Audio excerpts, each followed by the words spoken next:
Hi guys, I'm Corey and I'm from Pieces of Work, a channel that looks at Japanese cinema, Korean cinema, Hong Kong and Chinese cinema, all kinds of Asian cinema, but mainly Korean. Nire has asked me to do my top 10 live action films based on an anime or manga, so here they are. OldBoy is one of the best manga adaptations ever. It's also probably, in general, one of the best kind of comic book adaptations ever made. It does differ slightly from the source material. There are a few major plot points, like the daughter thing.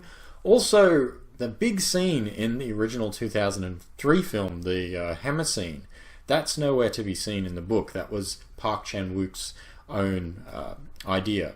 And of course, this movie was remade by Spike Lee, and a lot of people got their knickers in a knot and didn't like that America made a version of it. Well, there's actually a version called Zinda. So if you want to check out my review of that, I think you should. Bollywood ripped this movie off and they called it Zinda. It's one of the biggest pile of shits I've ever seen. It's just, oh my god, it's so bad.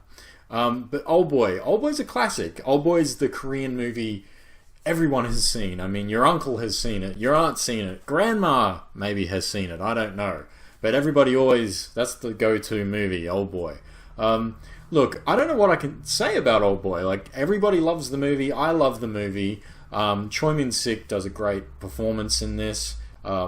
Obviously, like I said before, the hammer scene, it's done in one take. It's really well done. It's just one continuous shot. There's also the scene with cutting off the tongue, and the movie's incredibly violent.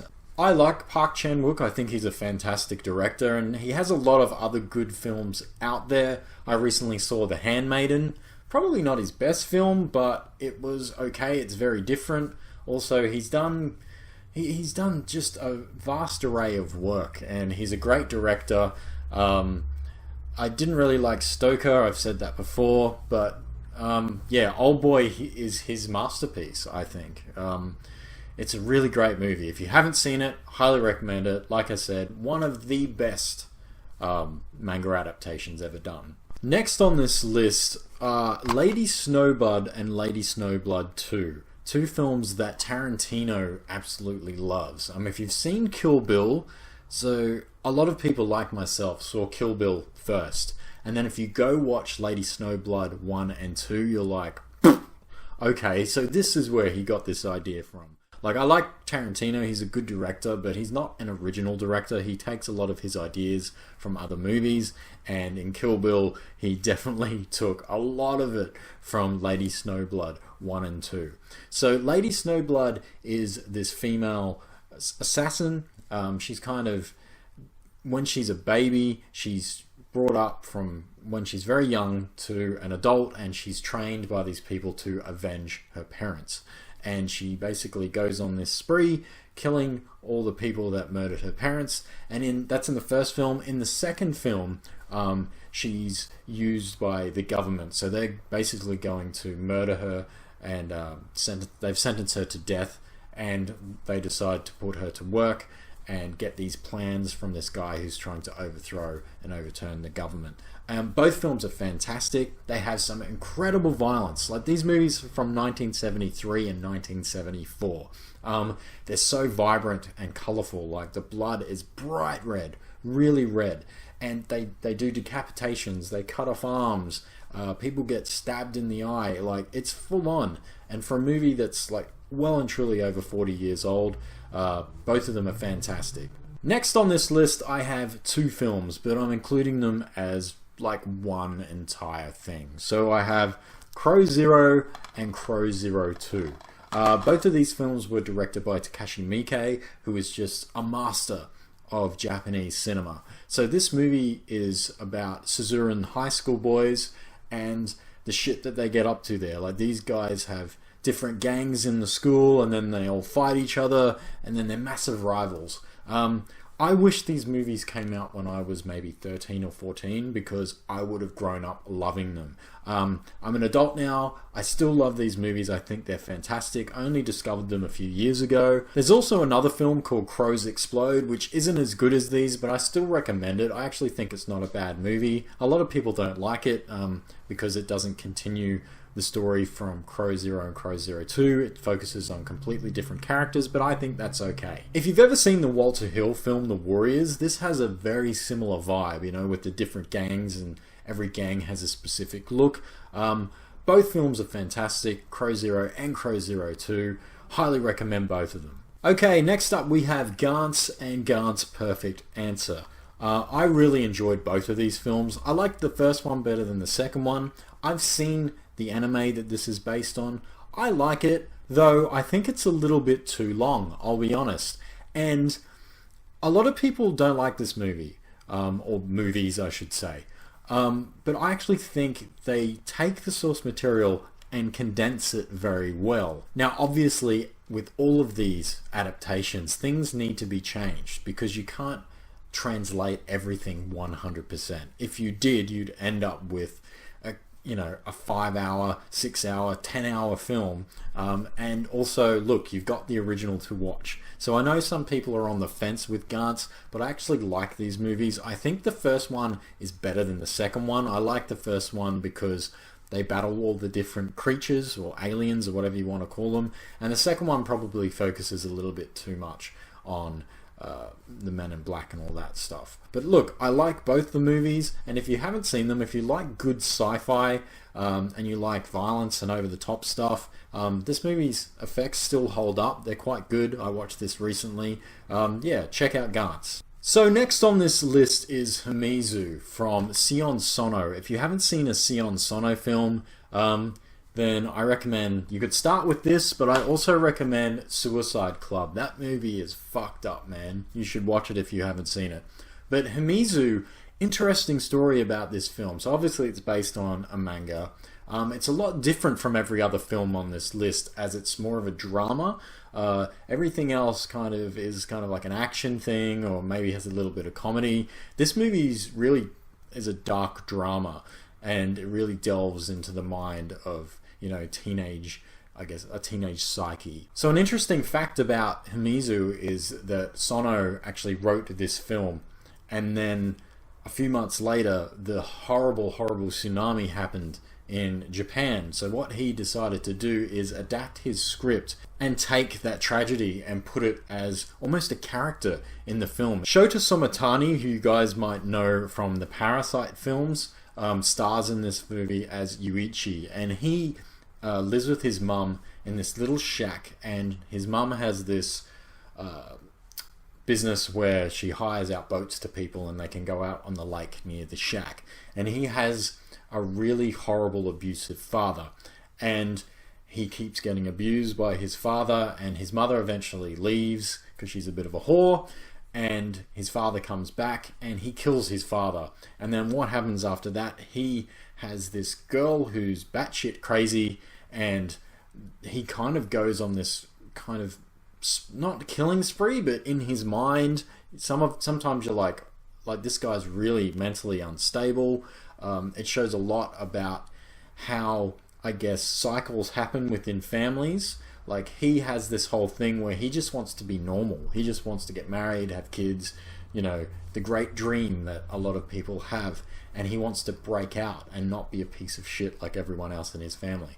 So this is a very interesting film. So next up, from the creators of Death Note, is Bakuman. This movie is fantastic for anyone who loves comic books. It doesn't matter if you're Western, if you don't even like manga, but you just like the medium of comic books, then this is fantastic. It gives such an insight into how these things are created.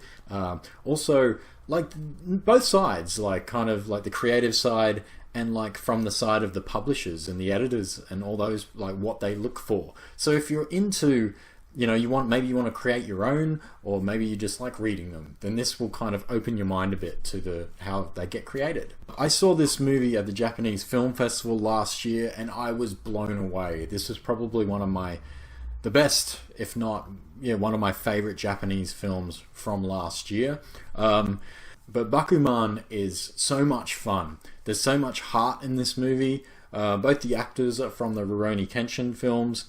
They do so well in this movie. They play these two guys that want to create a manga, and they enter all these competitions, and they're just so joyful. This is just one of those feel-good movies.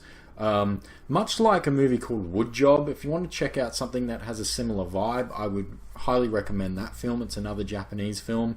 But yeah, Bakuman, excellent. So next on this list we have Azumi and Azumi 2, Death or Love. So Azumi started as a Japanese comic book in 1994, and the first Azumi film came out in 2003. And the original manga is quite violent and overly sexual. These movies are to an extent. So in the first Azumi film, we get Azumi's main backstory. So she is raised with a bunch of other children to become this fearless warrior. And her master decides that to get the best warriors possible is that he teams up his warriors.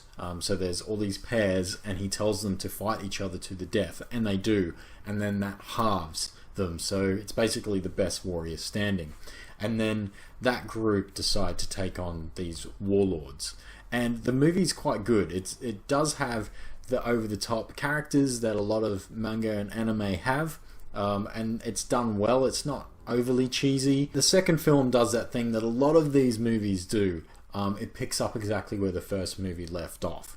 If that's something I can say positively about all the films I've chosen for this top 10 list that have more than one film, is that they all complement each other well. Like you need to watch them as one story, and that's why I've put a lot of these together as one movie, because really they are just one long film that's been separated into two films. And a lot of the time when they're originally released in Japan, they came out either in the same year or a year apart. So Azumi 2, Azumi kind of wants to become normal. She wants a normal life, but then she's drawn back in to that world. And there's also this guy that's kind of trying to get revenge from the first film, and I won't spoil much for you guys, but yeah, Azumi's a good, strong heroine, and I recommend checking her out. Ichi the Killer is based on a famous manga, and it's also directed by genre legend Takashi Miike. If you don't know him, then you're probably going to hear a little bit more about him throughout this review. So Miike is... oh man, he makes like 5 movies a year. He does a lot of these kind of like anime manga adaptations. He did the Crows movies, which are also in this list. And also, what else has he done? He's got one coming out this year called Terraformers. That's based on a thing as well. He's good with this stuff. Ichi the Killer is... when it came out, it was very controversial. I might be a lot older than some of you guys watching this, but it was one of those movies that was kind of like, oh no, a lot of people didn't like it. They didn't like the concepts. Like, there's parts in this movie where children are killed. The very first scene in this movie is a guy brutally raping a woman, and Ichi jerking off and watching it through a window. And he comes on like a plant, and then the camera focuses on his cum, and you see the name of the film come up through the cum. So that kind of... if you've heard that and you're like, okay, that's fucking weird, then that's the best way to describe this film. It's just like, you get everything from the before the credits scene. So the subject matter of Ichi the Killer is quite dark. It does focus a lot on S&M stuff. Also, it's sex. Sex is the big point of this film, but like taking sex, some people might say, too far. There's a lot of torture in this movie. There's a famous torture scene where a guy is like strapped with hooks through his back, and he's being burnt, and he's getting things shoved through him, and he's getting skewers shoved through him. That's what it was. Some of it is a little bit hard to watch, and it holds up really well. I watched this movie again recently for this, and it made me a bit squeamish, just because I was like, did they actually do that? Like, did they actually put hooks through that guy? Because I know they do that in some places. Like, some people are into that shit. Not me, but it looked authentic, and I think maybe that's why it doesn't really sit well. But if you haven't seen Ichi the Killer, I highly recommend it. It really deserves its place on this list. Next up on this list is Riki-Oh, otherwise known as The Story of Riki. So this movie is quite interesting. Like OldBoy, which was a Korean film based on a Japanese manga, this is a Hong Kong film based on a Japanese manga. This movie came out in the early 90s. It had a reputation and still has to this day of being one of the most violent, over-the-top things you'll ever see. And in my opinion, this is probably one of the most authentic looking, I guess, manga films ever made. It is over the top. It does have the characters, and the characters do look like their counterparts from the comic book. They're very stylized, and the violence is so over the top. It's incredible. Like, there's moments where he just punches people in the gut, rips out their guts. This movie is madness, and if you have not seen it, see it, please. It is incredible. You will not regret it. Okay, and finally on this list is the Rurouni Kenshin trilogy. I saw all these films a couple of years ago at a Japanese film festival here in Australia, and I've reviewed the last two films. I've never reviewed the first film, but I love it. It's fantastic. This is one of those things, though, I've never really seen a lot of the anime. Like, I've seen parts of it, and I've seen some of the overs that were done, and I really like them. I haven't read all of the manga. It's one of those ones that's incredibly long, and I just haven't had the time. But as adaptations go, as films go, the Rurouni Kenshin trilogy, in my opinion, is one of the best trilogies ever made. I put it up there with the Star Wars trilogy myself. I absolutely love it. I find myself rewatching this maybe every 6 months. What I love about these films is that they're on par with Hollywood productions. Now, I know that sounds a little bit degrading maybe, but a lot of Japanese films just aren't up to par with their Hollywood counterparts. So the trilogy follows Kenshin, this wandering samurai, and in the first film, he kind of makes his friends, and they kind of set up all the characters. In the second film, they bring in the big bad, and look, every one of these movies is great. They've got some great set pieces. There's some awesome characters. There's not much to dislike about these movies. There's just so much to love. Phenomenal cinema. Okay guys, so they were my top 10 live action films based on an anime or manga. What are yours? Leave your thoughts in the comments section below. Just remember, this is just my opinion. If your opinion is different to mine, that's fine. We need to have a discourse about this because, like I said, just my top 10. If you guys like what I do, check out my channel, Pieces of Work. There you can find me, subscribe, comment, message me, all that stuff. Thanks for watching. Hey guys, Nire here. I hope you enjoyed this video. I'd like to thank Corey from Pieces of Work for making this video happen. You guys will find the link to his channel in the description below. He makes awesome reviews for Korean and Japanese movies. So go ahead and subscribe to Pieces of Work. And don't forget to subscribe to my channel as well for more videos like this. Alright? Bye guys.